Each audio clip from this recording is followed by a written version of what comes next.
وہ نہیں مل سکا ہے۔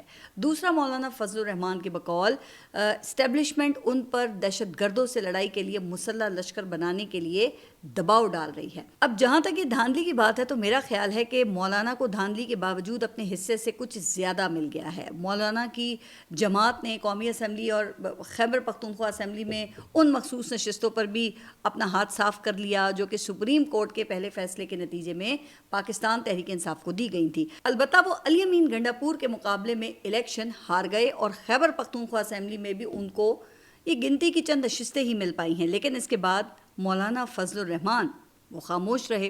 26ویں ترمیم کے حق میں آپ نے دیکھا کہ انہوں نے ووٹ بھی دیا، مخصوص نشستیں بھی انہوں نے حاصل کر لیں، لہٰذا اب الیکشن کے 2.5 سال بعد الیکشن دھاندلی پر اعتراض یہ تو کوئی بڑی وجہ نہیں ہو سکتی نا۔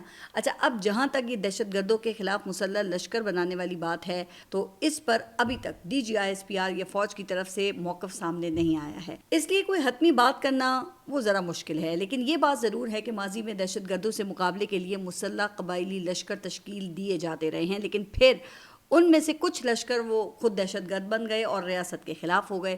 لہٰذا دیکھیں، ہو سکتا ہے کہ مولانا فضل الرحمان سے یہ مطالبہ کیا گیا ہو اور مولانا نے اس پر انکار کر دیا ہو، لیکن اس کے بعد مولانا فضل الرحمان کا فوج کے خلاف براہ راست اس قسم کی بیان بازی کرنا یہ بہت حیران کن ہے۔ اب اس میں شک نہیں ہے کہ سیکیورٹی اہلکار جانے دے کے وطن کا دفاع کر رہے ہیں اور شہداء ویسے بھی فوج کی ریڈ لائن ہیں اور مولانا کو معلوم ہے کہ فوج کی طرف سے اس کا سخت رد عمل آئے گا۔ اب کیا وہ فوج کے پیشنس کو ٹیسٹ کر رہے ہیں یا پھر فوج کی طرف سے کوئی رد عمل چاہتے ہیں جس کے بعد کسی تحریک کا امکان پیدا ہو سکتا ہے؟ اچھا، اس سے پہلے مولانا عبدالغفور حیدری وہ مبینہ پروپیگنڈا نہ بند ہونے کی صورت میں GHQ کی طرف لانگ مارچ جیسی باتیں کر چکے ہیں، اور پھر JUIF کا وکلا کنونشن کرنا اور جسٹس ریٹائرڈ اطہر من اللہ اور علی احمد کرد کا اچانک ایکٹیو ہو کر وکلا تحریک چلانے کی بات کرنا، پھر دیکھیں یہ ظاہر کرتا ہے نا کہ معاملات بہت سنگین رخ اختیار کرنے والے ہیں۔ اچھا، موجودہ وفاقی حکومت کی کارکردگی وہ انتہائی آپ کو پتہ ہے کہ مایوس کن ہے اور اب وفاقی کابینہ میں تبدیلیوں کی باتیں بھی ہو رہی ہیں۔ مہنگائی نے یہاں پر عوام کا جینا مشکل سے ناممکن کر دیا ہے اور پیٹرولیم قیمتوں کے روزانہ کی بنیاد پر تعین نے پھر وہ رہی صحیح جو کسر تھی نا وہ بھی پوری کر دی ہے۔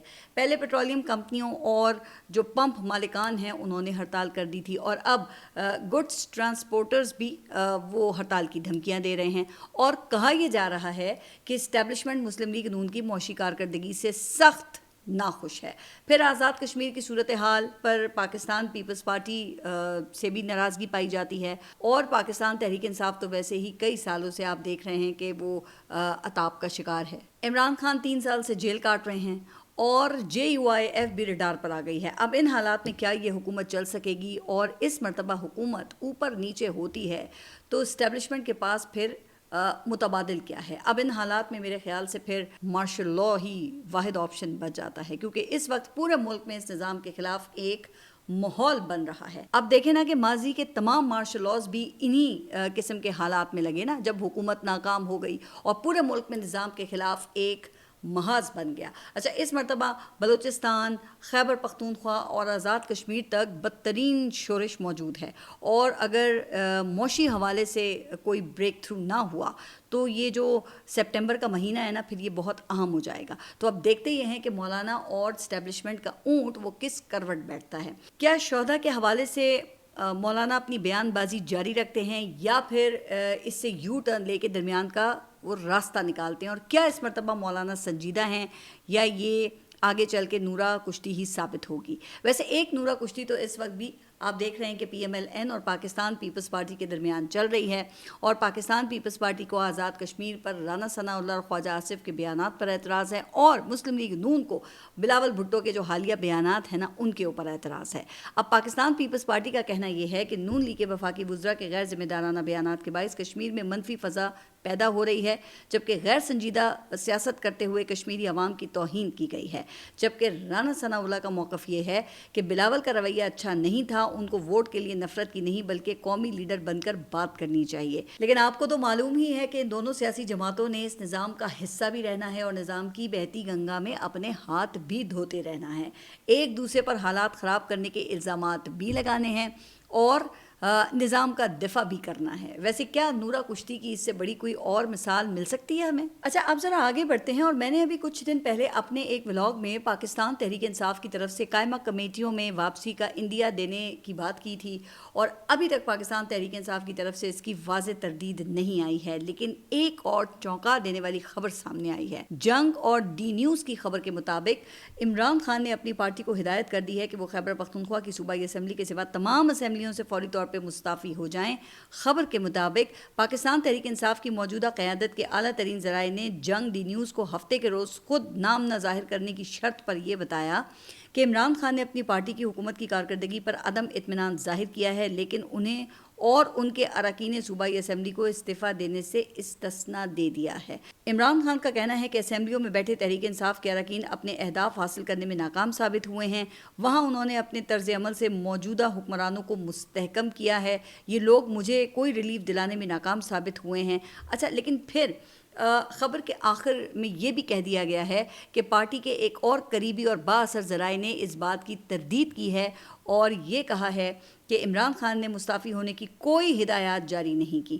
اچھا بھائی اب معلوم نہیں کہ یہ ایک ہی پارٹی کے کس قسم کے دو مختلف ذرائع ہیں جو ایک ہی خبر پر دو مختلف خبریں دے رہے ہیں. ایک تصدیق کر رہا ہے دیکھیں اور دوسرا تردید کر رہا ہے. اور پھر خبر میں یہ نہیں بتایا گیا کہ عمران خان کا جیل سے یہ پیغام بھائی یہ کیسے باہر آ گیا، کیونکہ ان کی ملاقاتوں پر تو پچھلے کوئی 7-8 ماہ سے پابندی ہے. اب یہ پیغام تو پچھلے ہفتے بشرا بی بی کی فیملی سے ملاقات کے ذریعے دیا گیا تھا، تو پھر اس پیغام کے ساتھ مزید پیغامات کیوں نہیں دیے گئے؟ لہٰذا میرا خیال یہ ہے کہ ابھی اس حوالے سے کچھ کہنا وہ قبل از وقت ہوگا.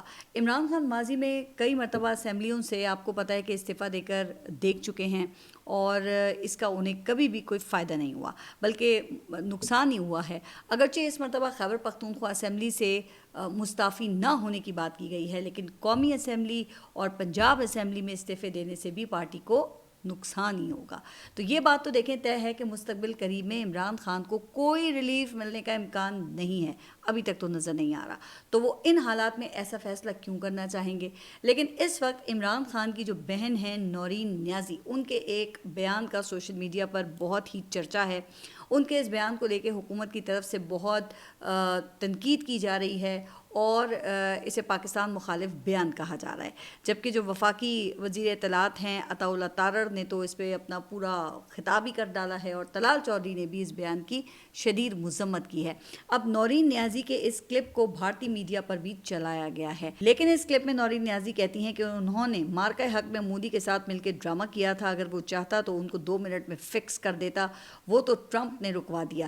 اب اس کلپ کے وائرل ہونے کے بعد NCCIA کی جانب سے نورین نیازی کو نوٹس جاری کر کے 20 جولائی یعنی کہ آج اپنا بیان ریکارڈ کروانے کے لیے کہا گیا تھا.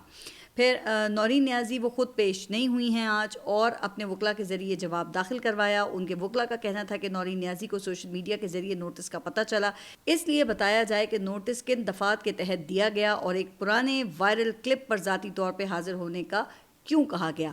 اب NCCIA نے نورین نیازی کو 21 جولائی یعنی کہ کل دوبارہ ذاتی حیثیت میں طلب کر لیا ہے. اگرچہ اس حوالے سے انٹرویو لینے والے صحافی کا جو موقف ہے وہ بھی سامنے آ گیا ہے. صحافی کے مطابق یہ انٹرویو 15 مئی 2026 کو ریکارڈ کیا گیا تھا. مارکہ حق کو 1 سال مکمل ہوا تھا. اس مناسبت سے نورین خان سے یہ سوال کیا گیا جس کا انہوں نے یہ جواب دیا اور پھر اس انٹرویو کے مندرجات کو دیکھتے ہوئے اسے سوشل میڈیا پہ اپلوڈ نہ کرنے کا فیصلہ ہوا. چلے مان لیں کہ ایسا ہی ہوا ہوگا اور یہ انٹرویو یہ اپلوڈ نہیں کیا گیا ہوگا، لیکن پھر اچانک 2 ماہ بعد اس انٹرویو کا سب سے متنازع کلپ لیک ہو کر وہ وائرل ہو گیا. تو یہ بہت اہم سوال ہے. اور پھر بعض ذرائع کے مطابق آف دا ریکارڈ گفتگو تھی یہ اور پورے انٹرویو میں سے صرف آف دا ریکارڈ گفتگو کا حصہ ہی لیک کیا گیا. اب اگر یہ اس صحافی کی طرف سے کیا گیا جس نے یہ انٹرویو کیا تھا تو یہ تو پروفیشنلزم کے خلاف اور بددیانتی ہے، اور اگر یہ کسی اور طریقے سے یہ لیک ہوا ہے تو بھی اس صحافی کو وضاحت کرنی چاہیے تھی. مگر یہاں میں ایک بات ضرور کہنا چاہوں گی کہ دیکھیں عمران خان کی بہنوں کو اپنے بیانات میں احتیاط کرنے کی اس وقت میں بہت ضرورت ہے. اس وقت عمران خان کے لیے جو حالات ہیں وہ انتہائی نازک ہیں.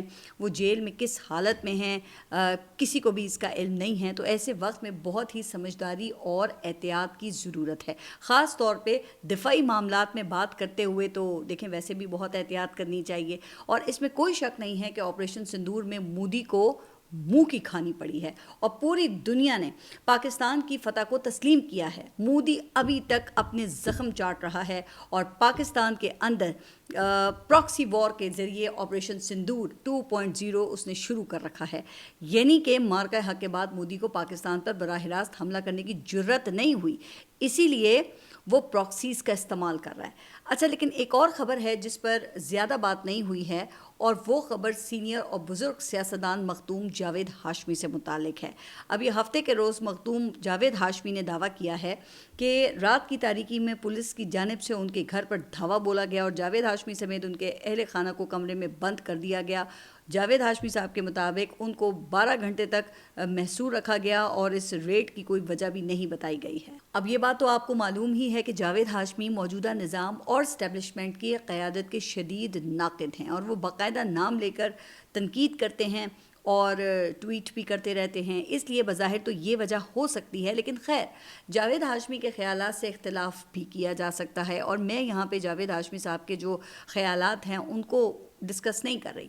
یہ سب کچھ ایک ایسی سیاسی جماعت کی حکومت میں ہو رہا ہے جو کبھی مخدوم جاوید ہاشمی کو اپنا ہیرو قرار دیا کرتی تھی، ان کی اسٹیبلشمنٹ پر تنقید پر انہیں نظام کا باغی قرار دیا کرتی تھی، اور عمران خان کے دور حکومت میں ان کے گھر پہ توڑ پھوڑ کی گئی تھی، تو آپ کو یاد ہوگا کہ مریم نواز نے اس کی تو بڑے سخت الفاظ میں مذمت کی تھی، اور 17 مئی 2021 کو کیے گئے ٹویٹ میں مریم نواز نے یہ کہا تھا کہ جاوید ہاشمی صاحب کی چادر چار دیواری پر حملہ ایک نیچ حرکت ہے اور گھٹیا سوچ اور ذہنیت کی عکاس ہے جس کی ہم شدید مذمت کرتے ہیں۔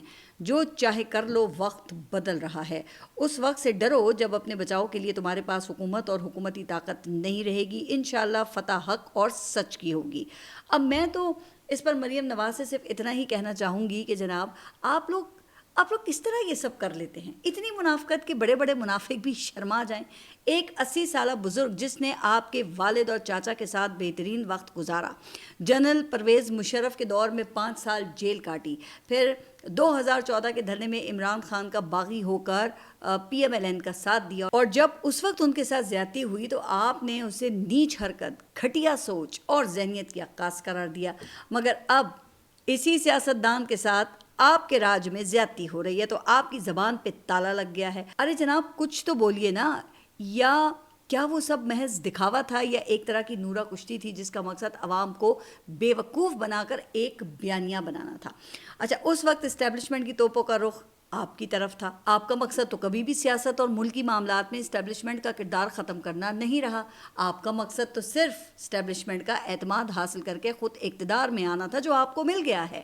تو اب کون جاوید ہاشمی، کون سا میڈیا اور میڈیا کی آزادی، اب کون سی پارلیمنٹ اور جمہوریت، یہ عوام جانے اور ان کا کام جانے۔ ارے بھئی آپ کو جو چاہیے تھا وہ تو مل گیا نا، لیکن سوال وہ پھر وہی ہے کہ سب فانی ہے۔ آج جو صاحب مسند ہیں کل نہیں ہوں گے، کرایہ دار ہیں، ذاتی مکان تھوڑی ہے۔ تو چلیں آپ 4 دن مزید انجوائے کر لیں، پھر لازم ہے کہ ہم بھی دیکھیں گے، لیکن تب تک آپ کے لیے بہت دیر ہو چکی ہوگی۔ اب آخر میں ذرا عالمی جو اس وقت حالات ہیں ان پہ بات کر لیتے ہیں، اور اس وقت امریکہ اور ایران کے درمیان شدید جنگ جاری ہے، اور ایران کے وزیر داخلہ آج پاکستان کا اہم دورہ کر رہے ہیں۔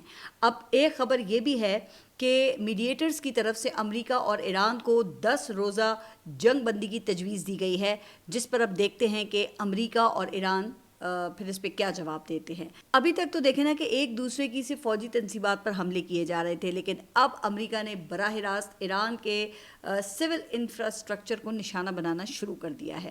اب گزشتہ روز امریکہ نے جنوبی ایران میں 7 پلوں پر حملے کیے اور کئی منصوبوں کے شہری انفراسٹرکچر کو نشانہ بنایا، جس سے اہم علاقوں میں نقل و حمل منقطع ہو گئی۔ ان حملوں میں 8 شہری شہید جبکہ 20 زخمی ہوئے۔ ایرانی میڈیا کے مطابق شہداء میں 4 خواتین اور 2 معذور بھائیوں سمیت 4 مرد شامل ہیں، اور ایرانی حکومت نے جاں بحق شہریوں کی تصاویر بھی جاری کر دی ہیں۔ اب صدر ٹرمپ کا کہنا یہ ہے کہ انہیں ایران کی جانب سے اسلام آباد ایم او یو کو ختم کرنے کے اعلان کی کوئی پرواہ نہیں ہے، جبکہ ایران کے جو نئے سپریم لیڈر ہیں مجتبیٰ خامنائی، ان کا کہنا یہ ہے کہ اسلام آباد معاہدے پر ٹرمپ کے دستخط اب بے معنی ہو چکے ہیں اور ایران اب امریکہ کو ناقابل فراموش سبق سکھائے گا۔ امریکی حملوں کے جواب میں ایران نے اردن میں امریکی فوجی اڈوں کو نشانہ بنایا، جس میں 2 امریکی فوجی ہلاک ہو گئے۔ پھر ایران نے عرب ممالک کے ایئر ڈیفنس کو ناکارہ بنانے کا راستہ بھی ڈھونڈ لیا ہے۔ اب وال اسٹریٹ جرنل سے گفتگو کرتے ہوئے امریکی عہدیدار نے یہ کہا کہ ایران اب ایسے تیز رفتار میزائل استعمال کر رہا ہے جو دوران پرواز اپنا راستہ تبدیل کرنے کی صلاحیت رکھتے ہیں، جس کی وجہ سے انہیں روکنا فضائی دفاعی نظام کے لیے زیادہ مشکل ہو گیا ہے۔ پھر ایران نے آبنائے ہرمز کے بعد اب باب المندب کو بند کرنے کی بھی دھمکی دے دی ہے، اور آپ کے علم میں یہ ہوگا کہ اس سے پہلے حوثی باغیوں نے سعودی عرب پر بھی میزائل حملے کیے تھے، جس کے جواب میں سعودی عرب کی ایئر فورس نے یمن پر شدید بمباری کی تھی اور صنعا ایئرپورٹ کو شدید نقصان پہنچایا تھا۔ اچھا، اس وقت جو سعودی عرب ہے وہ باب المندب کے راستے کو ہی تیل ایکسپورٹ کے لیے استعمال کر رہا ہے، اور پاکستان کو بھی تیل وہ اسی راستے سے مل رہا ہے۔ تو اگر یہ راستہ بھی بند ہو جاتا ہے تو پھر بتایا یہ جاتا ہے کہ اس خطے کو تیل کی فراہمی وہ مکمل بند ہو جائے گی، اور اس کے بعد سعودی عرب کے براہ راست جنگ میں شامل ہونے کا خطرہ وہ بڑھ جائے گا، اور یہ صورتحال یہ پاکستان کے لیے بھی ظاہر ہے کہ پریشان کن ہوگی، اور یہی اسرائیل کی خواہش بھی ہے۔ لہٰذا میرے خیال سے یہاں پر ایران کو جوش کے بجائے ہوش سے کام لینا ہوگا، چونکہ اس خطے کی تباہی میں اسرائیل کا فائدہ ہے، اور یہ ایران سمیت پورے عالم اسلام کا نقصان ہے۔ آپ سب اپنا خیال رکھیے، اور اگلے ولاگ تک کے لیے اللہ حافظ۔